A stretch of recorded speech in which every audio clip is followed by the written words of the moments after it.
Hay historias que comienzan con una promesa brillante, un lienzo pintado con los colores vivos de la ambición juvenil, y la de Amanda Winkowski no fue la excepción. Nacida y criada en el corazón industrial de Buffalo, Nueva York, Amanda, a quien sus seres queridos conocían como Manda, representaba el ideal de la juventud americana, llena de vida, con un futuro palpable y una energía inagotable. Su madre, Leslie, recordaría más tarde con un nudo en la garganta la época dorada, el tiempo en que Amanda se movía por el mundo con la gracia de una bailarina y la determinación de una atleta. El currículum de su juventud era un testimonio de su versatilidad y su deseo de trascender. Graduada del Niagara Whitfield High School en 2006, Amanda no solo sobresalía en el ámbito académico, sino que también era un torbellino de actividades, desde el rigor disciplinario de la gimnasia y la natación hasta la expresión libre del baile. Era, en palabras metafóricas de quienes la conocieron, una joven que había puesto cada uno de sus huevos en una caja distinta, diversificando sus talentos y asegurándose de que su camino estuviera bien pavimentado. En algún momento de esa efervescencia de logros, incluso llegó a ser nombrada Miss Teen Buffalo, un título que solo subrayaba su encanto, su inteligencia y esa innegable fortaleza que la distinguía de sus contemporáneas. Era, a los ojos de su familia, una joven inteligente, hermosa y con una fuerza interior que prometía ser inquebrantable. Pero de todos sus sueños, había uno que ardía con una intensidad particular. Amanda quería ser oficial de policía. No era un deseo superficial, era una vocación profunda, el anhelo de hacer las cosas mejor, de convertirse en una guardiana en un mundo que ella intuía lleno de sombras. Este sueño la llevó a obtener su licencia de oficial de policía a través de la Junta de Servicios de Educación Cooperativa, Voces, un paso monumental que la colocaba a un solo peldaño de la realización personal. Era la culminación de años de esfuerzo, el punto donde el camino de la promesa se encontraba con el camino de la vocación. Sin embargo, en un giro cruel del destino, fue precisamente en este umbral de su sueño, en el ambiente del Voces, donde, según Leslie, todos sus planes se torcieron. La narrativa de la vida de Amanda se bifurcó violentamente. En lugar de encontrar camaradería y un camino de servicio, Leslie relataría más tarde que fue durante el proceso de obtención de su licencia Voces cuando su hija conoció a gente turbia. El viejo adagio que sostiene que la gente con la que te juntas te hace quien eres, resonaría con una trágica verdad en el caso de Amanda. Esos nuevos contactos, esas nuevas influencias, actuaron como un imán gravitacional, atrayéndola irremediablemente hacia el sendero oscuro de la adicción. El descenso fue silencioso al principio, pero brutal en su aceleración. La joven con grandes sueños de justicia, con el brillo de Miss Teen Buffalo todavía reciente, comenzó a hundirse en un abismo que parecía no tener fondo. La adicción no era solo un mal hábito, se manifestaba como una fuerza externa, una entidad parasitaria que consumía su voluntad. Ella se sentía, en sus propias palabras, atrapada en un agujero negro profundo, del que no podía escapar. La mente de una adicta se convierte en un campo de batalla psicológico. En un momento de vulnerabilidad y desesperación, Amanda le confesó a su madre una analogía que resonaría con una escalofriante precisión. Sentía que el diablo la perseguía. Para navegar por este peligroso mundo, Amanda necesitaba una estructura, y esa estructura la proporcionó Adam Patterson.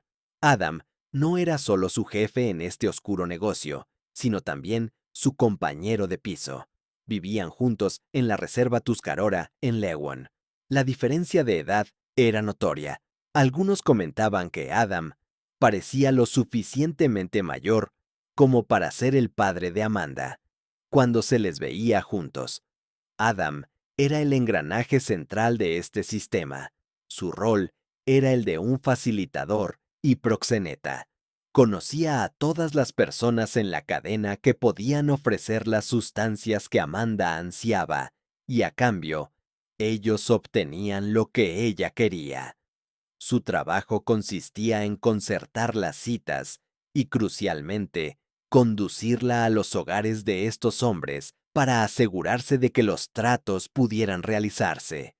En este acuerdo tácito, la ausencia de bondad era el principio rector. Era una dinámica de dar y tomar, donde la ingenuidad o la caridad no tenían cabida. Esta era la amarga rutina que definía los últimos meses de la vida de Amanda. A pesar de todo, se aferraba tercamente a los vestigios de su antigua vida.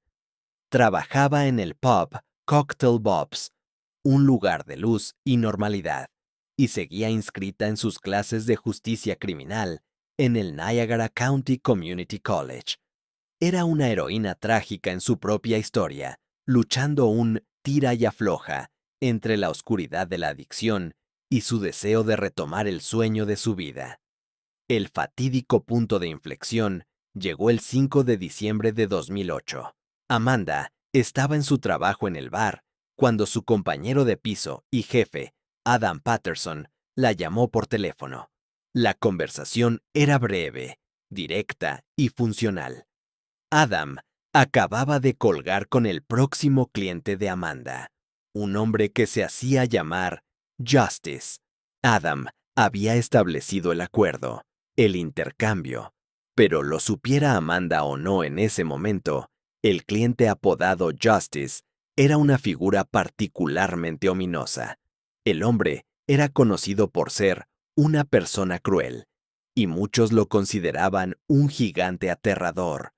Tenía un mal historial criminal y a sus 22 años estaba construido como un tanque. Su nombre real no era Justice. El hombre con el que Adam había concertado la cita era Antoine Garner. El acuerdo implicaba que Amanda debía ir a la casa de Antoine, ubicada en el lado oeste de Buffalo, para hacer el intercambio según lo pactado por Adam. Amanda, siguiendo la rutina de su nueva y nefasta vida, pidió a una amiga que cubriera su turno en el pub. Su amiga accedió. Amanda luego subió al coche de Adam y se dirigieron juntos hacia la casa de Antoine Garner. Era la noche de un viernes de diciembre. El invierno se cernía sobre Buffalo y Amanda se preparaba para una transacción más en su interminable y humillante ciclo. Pero esta vez no volvería a casa. Esa noche, la vida de Amanda Winkowski, marcada por el potencial truncado y la desesperación, dio un giro terminal hacia el abismo. La noche del 5 de diciembre de 2008 marcó el momento en que la vida de Amanda, suspendida precariamente entre el sueño de la justicia y la pesadilla de la adicción, se precipitó hacia un final fatídico. El escenario inicial era familiar. El pub, Cocktail Bob's, el último bastión de la normalidad en la vida de Amanda. Ella estaba trabajando su turno, la camarera tratando de equilibrar las clases de justicia criminal y el trabajo en el bar. Pero la realidad de su vida paralela se inmiscuyó con la frialdad de una llamada telefónica. Al otro lado de la línea, Adam Patterson, su jefe y compañero de piso, le comunicó que el trato estaba cerrado. El cliente, al que se referían como Justice, la estaba esperando. Amanda, envuelta en esa resignación que acompaña a los ciclos destructivos, solicitó a una amiga que cubriera el resto de su turno. Su amiga, sin saber que estaba siendo testigo de la última vez que vería a Amanda, accedió. En ese momento, la transición de Amanda del pub al coche de Adam no fue solo un cambio de ubicación, Fue un traspaso de umbral. Dejó la luz tenue del bar y se introdujo en la oscuridad del vehículo de Adam, encaminándose hacia el lado este de Buffalo. El destino era la casa de Antoine Garner. Adam había concertado el intercambio, y era allí donde la transacción debía tener lugar. La identidad real del cliente era mucho más preocupante de lo que el simple alias de Justice sugería. Antoine Garner era un hombre que, con solo 22 años, ya arrastraba un mal historial criminal. La gente lo describía como una persona cruel y un gigante aterrador. Físicamente, era construido como un tanque. Lo supiera Amanda o no, esta cita no era una transacción más en su rutina. Era un encuentro con una fuerza potencialmente destructiva. Al llegar a la casa de Antoine, Amanda se bajó del coche. A partir de este instante, la narrativa se vuelve turbia, marcada por la sombra de la mentira y la autoconservación. El único testigo del momento de la desaparición era Adam Patterson, y su versión de los hechos se convertiría en el primer nudo gordiano del caso. Según el relato de Adam, él se quedó en el coche, esperando afuera. Pasó aproximadamente una hora, y Amanda seguía sin salir. Finalmente, su teléfono sonó. Era Amanda. Ella, supuestamente, le indicó que no la esperara, que la visita se prolongaría. Adam, según su propia cuenta, acató la orden, pensando que Amanda podría regresar a casa por sus propios medios en algún momento. Se fue de la casa de Antoine. Pero la posibilidad de que Amanda regresara a casa sola no pudo suceder. A la mañana siguiente, la rutina se rompió. Amanda no regresó a casa y, lo que era aún más alarmante para su madre, no respondía a las llamadas de Leslie. La comunicación entre Amanda y Leslie era frecuente, un salvavidas en medio de la tormenta de la adicción. Cuando Leslie llamó al día siguiente, el silencio al otro lado de la línea se convirtió en una señal de alarma inmediata. Esto no era como Amanda en absoluto. Incluso en sus peores momentos, Amanda siempre devolvía las llamadas a su madre. Pasaron 2 días en un limbo de creciente terror. Leslie no podía permitirse el lujo de darle más tiempo. La espera se había convertido en agonía. El 7 de diciembre, Leslie tomó la decisión inevitable y urgente. Llamó a la policía para denunciar la desaparición de su hija de 20 años. Amanda no había vuelto a casa, ni había respondido a su teléfono durante 48 horas. La joven que había salido del pub para un intercambio se había desvanecido, dejando tras de sí solo un rastro de incertidumbre y las versiones contradictorias de los dos últimos hombres que la habían visto, su jefe y el cliente. La policía sabía que su primer punto de contacto debía ser Adam Patterson, presuntamente la última persona que la había visto. Adam repitió su historia a los agentes, el acuerdo con Antoine, el viaje a su casa, la espera en el coche, la llamada de Amanda pidiéndole que se fuera, y su regreso a casa alrededor de las 8:30 p.m. Pero el hilo de la verdad, ya débil, pronto se rompió. La policía se dio cuenta de que Adam no había sido la última persona en ver a Amanda con vida. El enfoque se desplazó hacia el verdadero último testigo, Antoine Garner. Los detectives se dirigieron a la casa de Antoine, ubicada en una parte muy turbia de la ciudad. El hombre, construido como un tanque, tenía una historia completamente diferente que contar. Antoine admitió que Adam y Amanda habían llegado a su casa, pero negó rotundamente la versión de Adam. Según Garner, Amanda solo se quedó entre 10 y 15 minutos antes de irse. ¡Con Adam! Además, cuando se le preguntó sobre la naturaleza de su encuentro, Antoine negó haber tenido cualquier tipo de relación sexual con Amanda. Afirmó que ella fue a su casa. Hablaron un rato. Él le dio las cosas y ella se fue sin darle nada a cambio. La incredulidad era palpable. Un hombre con un historial criminal y una reputación de crueldad, en un negocio de dar y tomar sin bondad, había decidido ese día ser inusualmente amable y entregar drogas sin esperar nada a cambio. Era un escenario difícil de creer para la policía. Ahora, los detectives se encontraban en un punto muerto. Habían interrogado a los dos hombres que podrían haber sido los últimos en ver a Amanda, y sus historias no solo eran poco confiables, sino que sus historias no encajaban. La búsqueda de Amanda Winkowski, una joven con el sueño de ser policía atrapada en la red de la adicción, se había convertido en un juego de sombras y mentiras. Con la desaparición de Amanda, el departamento de policía del condado de Erie se encontró atrapado en un atolladero de dos versiones de los hechos completamente contradictorias. La historia de la vida de Amanda se había convertido en un litigio narrativo donde los principales actores, Adam Patterson y Antoine Garner, ofrecían testimonios que no solo divergían, sino que se negaban mutuamente, envolviendo la verdad en una espesa niebla de mentiras. La versión de Adam Patterson. Según la declaración de Adam Patterson, él condujo a Amanda a la casa de Garner, esperó en el coche durante aproximadamente una hora y luego recibió una llamada de ella. En esta llamada, supuestamente, Amanda le pidió que se fuera.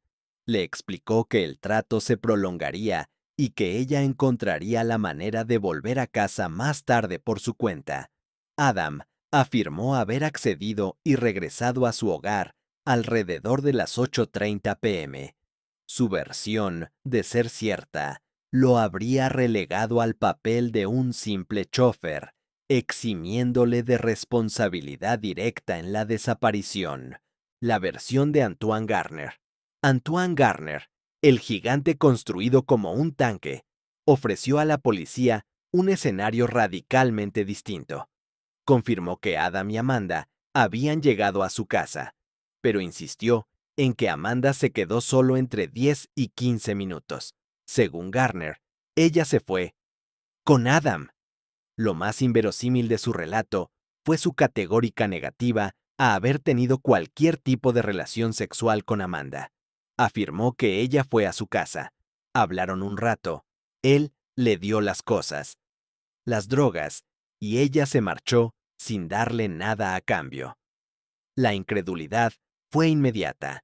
En un negocio basado en el toma y daca, donde Garner era conocido por su historial criminal y la dureza de su carácter, resultaba completamente improbable que hubiera actuado con inusual bondad, entregando un producto cuyo coste era alto sin obtener contraprestación alguna. Su historia sonaba a pura autoprotección, un intento desesperado de presentarse como un benefactor y no como un cliente involucrado en una sórdida transacción. Este momento fue el primer gran obstáculo. La policía supo que al menos uno de los hombres estaba mintiendo, y era posible que ambos lo estuvieran haciendo. La creciente ansiedad de Leslie. Mientras la policía luchaba por desenredar la madeja de declaraciones contradictorias, para Leslie, la madre de Amanda, las horas se convertían en días repletos de una ansiedad creciente y absorbente. La falta de respuesta de su hija no era propia de Amanda. Este silencio no era solo la ausencia de una voz, era la señal ominosa de que algo irreversible le había sucedido. La familia y los amigos de Amanda se negaron a esperar. Organizaron sus propias búsquedas desesperadas. Cada esquina de Buffalo, cada callejón vinculado a los últimos movimientos conocidos de Amanda, se convirtió en un posible punto de esperanza. Leslie colgaba carteles, hacía llamadas incesantes, intentando recabar cualquier fragmento de información. Pasaron los días, luego las semanas. Llegó mediados de diciembre, y con él, la Navidad. La atmósfera pasó de la ansiedad al auténtico terror psicológico. ¿Cómo podía una persona simplemente desvanecerse en una dura noche de invierno en Nueva York?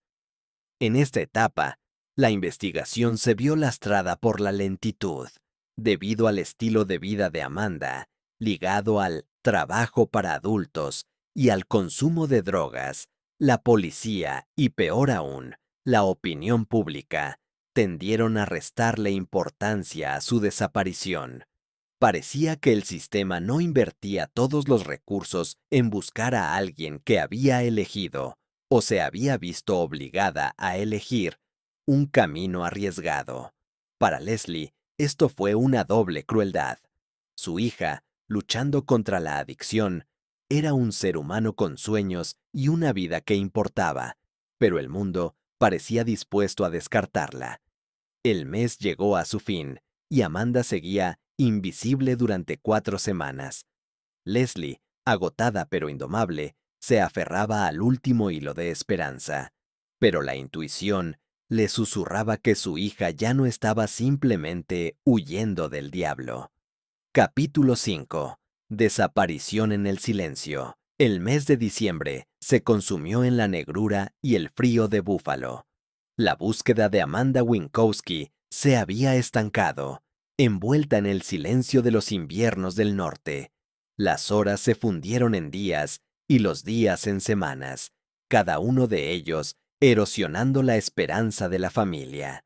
La policía, atrapada entre el testimonio confuso de Adam Patterson y la negación descarada de Antoine Garner, se encontraba en un punto muerto. Los detectives tenían un caso de persona desaparecida, con 2 sospechosos de interés, cuyas historias no coincidían, pero sin cuerpo, sin escena del crimen y sin evidencia clara de violencia. La naturaleza de la desaparición, vinculada al comercio sexual y a las drogas, complicaba el caso y, según la familia, reducía la prioridad en el escritorio de la policía. Mientras la maquinaria policial se movía con una lentitud exasperante, fue la propia familia, liderada por Leslie, la que asumió el doloroso rol de la investigadora principal.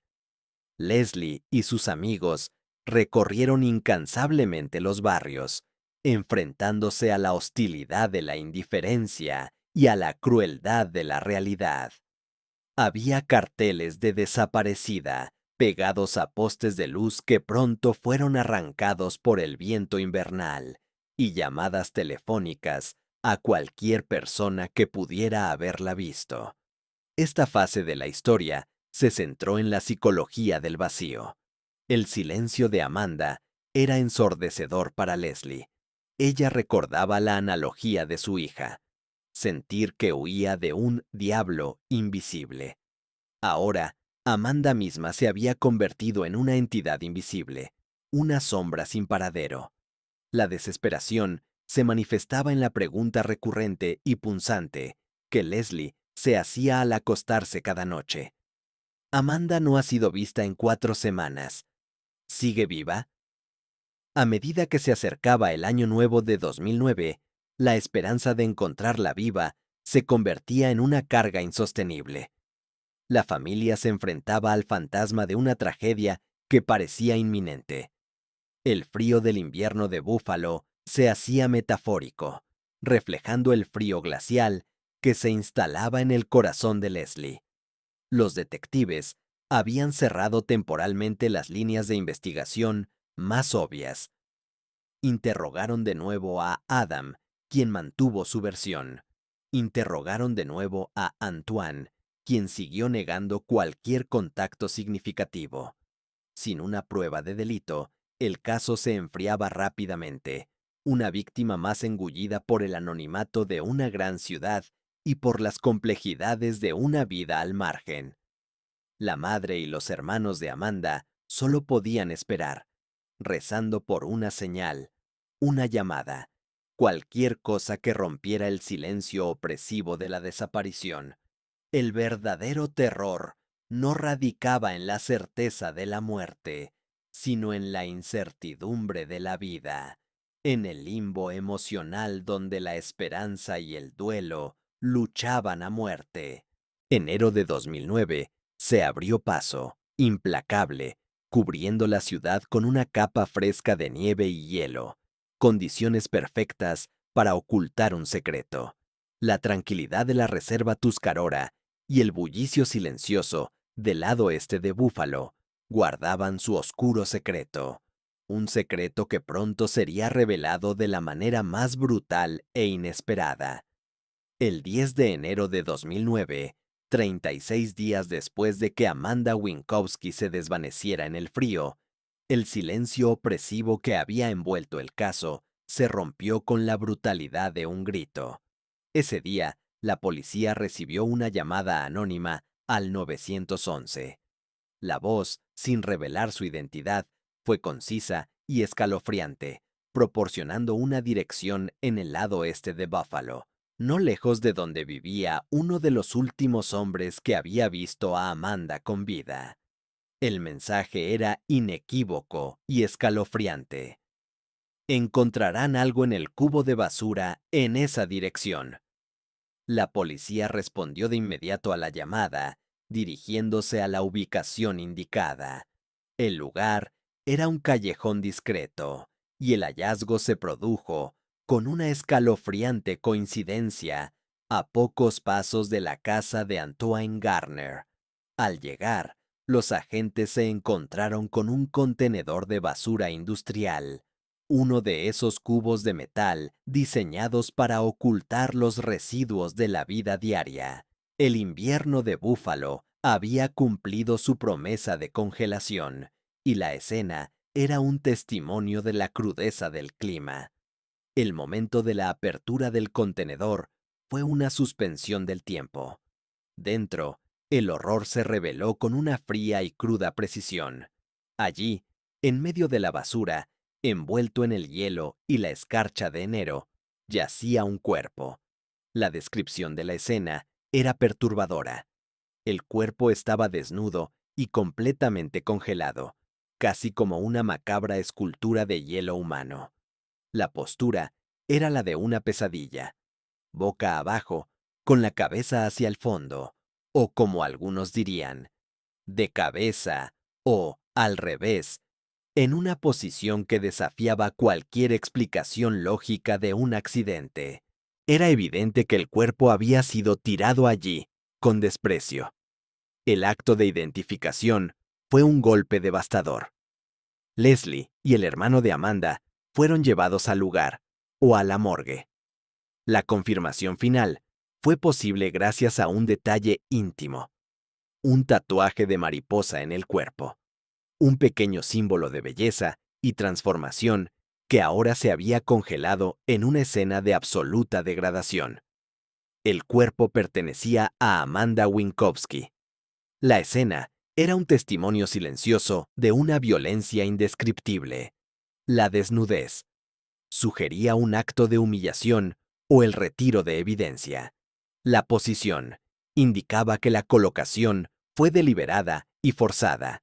La proximidad, el hallazgo a escasos metros de la casa de Antoine Garner, no podía ser una simple coincidencia. Para la familia, el descubrimiento fue la confirmación de su peor pesadilla, pero con una crueldad que superaba cualquier imaginación. La angustia se transformó en un dolor insoportable, un trauma de la conciencia que se negaba a aceptar la manera brutal e indigna en que la vida de Amanda había sido borrada. Había sido sacada del mundo de los vivos y luego arrojada a la inmundicia, como un objeto desechable.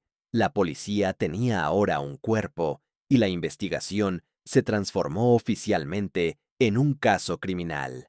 La atención se centró de nuevo, con una intensidad renovada, en Antoine Garner.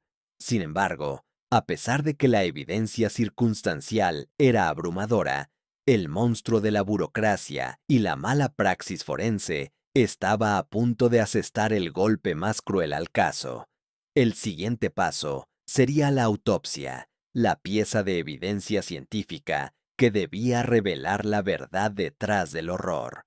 Pero, para sorpresa y consternación de la familia, el informe inicial no traería justicia, sino una burla de la verdad. Tras el hallazgo del cuerpo de Amanda Winkowski en el contenedor, el foco de la investigación se centró inevitablemente en Antoine Garner. La evidencia circunstancial, el cuerpo encontrado, desnudo y congelado, a escasos metros de su casa, era abrumadora. La policía tenía un sospechoso obvio y una escena de crimen que gritaba violencia. Sin embargo, el sistema de justicia estaba a punto de asestar el golpe más devastador al caso, un acto de negligencia o, peor aún, de encubrimiento que paralizaría la búsqueda de justicia durante años. El primer informe forense oficial, realizado por la Oficina del Médico Forense, concluyó con un resultado que impactó a la familia con la fuerza de un rayo. La causa de la muerte no era el homicidio, ni la estrangulación, ni la violencia física. El informe declaraba fríamente: muerte accidental por sobredosis. Este dictamen fue un acto de cirugía legal que esencialmente cerró el caso de asesinato.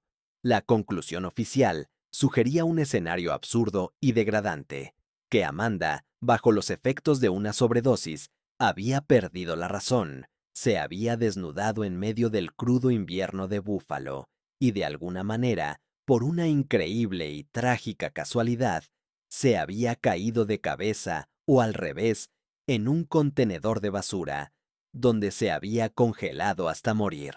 La familia y los detectives, que sí creían en el homicidio, se quedaron atónitos. ¿Cómo podía la autopsia ignorar las señales evidentes de violencia, heridas y hematomas?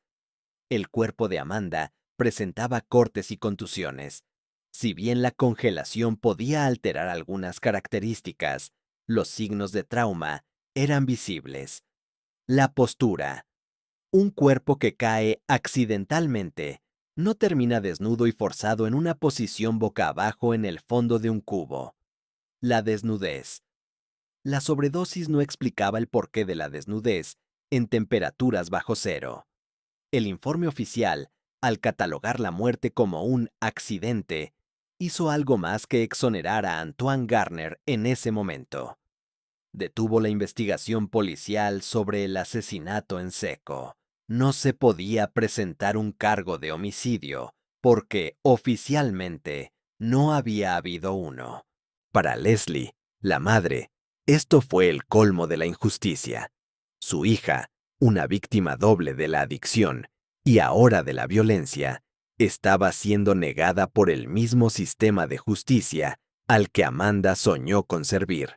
La clasificación de muerte accidental fue percibida por la familia no como un error científico, sino como un encubrimiento oficial, una manera conveniente de resolver un caso complejo que involucraba a personas marginadas, como las trabajadoras sexuales y los adictos. La familia se negó a aceptar esta versión de la verdad. La lucha de Leslie por Amanda no terminó con el hallazgo del cuerpo. De hecho, solo comenzaba una nueva y dolorosa fase: la lucha contra la burocracia incompasiva y la ciencia forense negligente.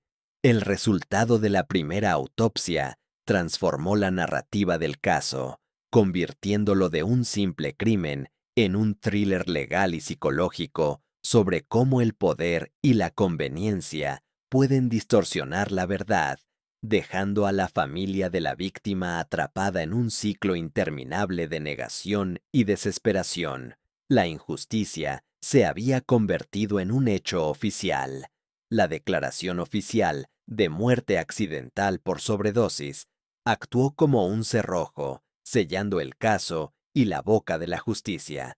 Sin embargo, para Leslie, la madre de Amanda, esa conclusión no era el final de la historia, era el inicio de su propia cruzada, una batalla personal contra el sistema que había fallado a su hija. Leslie se negó rotundamente a que la versión oficial fuera la última palabra en la vida de Amanda. El primer paso de Leslie fue buscar un recurso legal y contrató al abogado Stephen Cohen.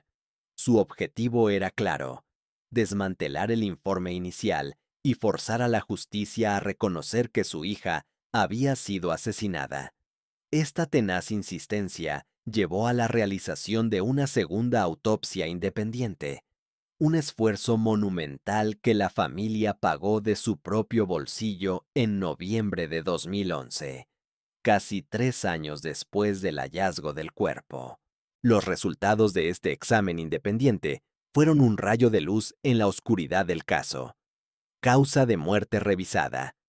El nuevo informe concluyó, basándose en la evidencia forense, que Amanda había sido asesinada a manos desnudas, asfixia manual o estrangulamiento. Lesiones de defensa. La nueva autopsia identificó lesiones de defensa en el cuerpo de Amanda, pruebas de que ella había luchado ferozmente por su vida contra su agresor antes de sucumbir. Trauma adicional. El informe también señaló la ausencia de la lengua de Amanda, o que la misma estaba gravemente dañada, un detalle macabro que apuntaba a una violencia extrema y posiblemente ritualista. Posición del cuerpo. La autopsia reafirmó que el cuerpo de Amanda había sido colocado de forma forzada en el contenedor, refutando la tesis de la caída accidental. La prueba toxicológica y el ROFI. El análisis toxicológico del cuerpo de Amanda, aunque mostraba la presencia de drogas, reveló un detalle crucial: el nivel de narcóticos en su sistema no era suficiente para causar una sobredosis letal. Esto invalidaba la causa oficial de la muerte. Además, se encontró la presencia de ROFI, una droga que, según el informe, era similar al Rohypnol, flunitrazepam. Esta droga, conocida por sus propiedades sedantes y su uso como droga de violación en citas, sugería que Amanda había sido drogada y posiblemente incapacitada antes de ser atacada y asesinada, lo que añadiría un escalofriante nivel de premeditación al crimen. La evidencia de ADN. Quizás el descubrimiento más incriminatorio provino del análisis de ADN realizado sobre el cuerpo de Amanda. Se encontró material genético de múltiples individuos. Antoine Garner. El ADN del sospechoso principal estaba presente. Adam Patterson. El ADN del jefe y compañero de piso de Amanda también fue encontrado. 2 mujeres desconocidas. Además, se encontró ADN de 2 mujeres más, lo que sugería que la escena del crimen o el cuerpo habían sido objeto de contacto con múltiples personas, añadiendo complejidad al caso. La lucha sin fin armada, con esta nueva y contundente evidencia forense, Leslie pensó que la justicia finalmente se pondría en marcha. Sin embargo, el camino no fue tan sencillo. Se llevaron a cabo una tercera y una cuarta autopsia para intentar zanjar el conflicto, mientras que estos informes posteriores no llegaron a una conclusión final y firme. La causa oficial de la muerte, la sobredosis accidental, permaneció inalterable en los registros del condado de Erie. El sistema se había atrincherado. Cambiar la causa de la muerte en los documentos oficiales era un acto burocrático de inmensas proporciones, y el condado parecía reacio a admitir la posibilidad de que su primer médico forense hubiera cometido un error tan catastrófico o que hubiera participado en un encubrimiento. La lucha de Leslie en este capítulo no era contra un asesino invisible, sino contra la terquedad institucional, un enemigo mucho más frío y despiadado. La verdad estaba ahora escrita en blanco y negro, respaldada por la ciencia forense independiente, pero seguía siendo ignorada por el brazo de la ley.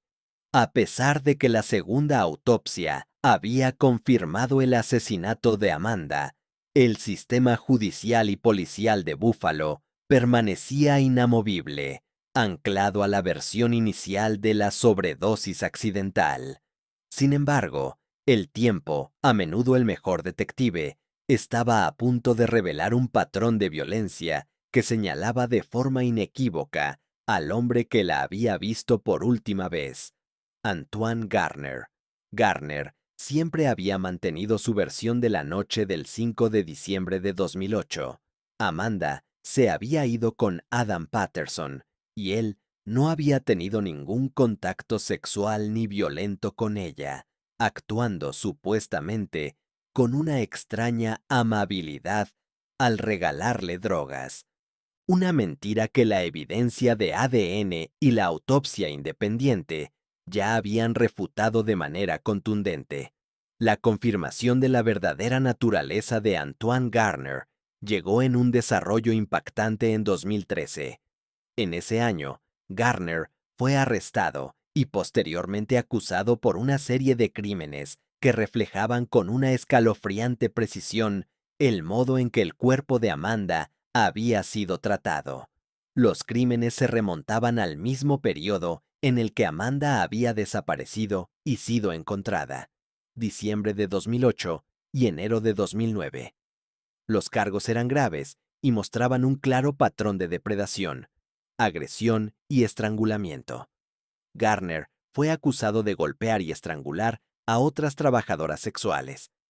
El modus operandi era el de un depredador que atacaba a mujeres vulnerables, un comportamiento que coincidía perfectamente con la conclusión de la autopsia independiente de Amanda. Asesinato a manos desnudas. Robo a mano armada. También fue acusado y condenado por robo a mano armada en el mismo periodo. La similitud entre sus crímenes posteriores y las lesiones de Amanda era tan flagrante que resultaba imposible ignorarla. El hombre que se hacía llamar Justice era de hecho un violento depredador sexual que operaba exactamente de la manera que Leslie y su abogado habían sospechado desde el principio. La pregunta que resonó en el aire fue: ¿suena esto como alguien que usted conoce? La policía y la fiscalía tenían ahora no solo su ADN en el cuerpo de Amanda, sino también un patrón criminal que indicaba que él era un asesino en serie en potencia, especializado en el ataque a mujeres de un grupo especialmente vulnerable. A pesar de esta evidencia irrefutable, Antoine Garner nunca fue acusado del asesinato de Amanda Winkowski. La razón, de nuevo, radicó en el informe forense original. Mientras la causa oficial de la muerte siguiera siendo la sobredosis accidental, la fiscalía se mostró reacia a arriesgarse a un juicio por homicidio, a pesar de que la evidencia circunstancial era abrumadora. El miedo a perder el caso debido al error inicial del forense prevaleció sobre la búsqueda de justicia.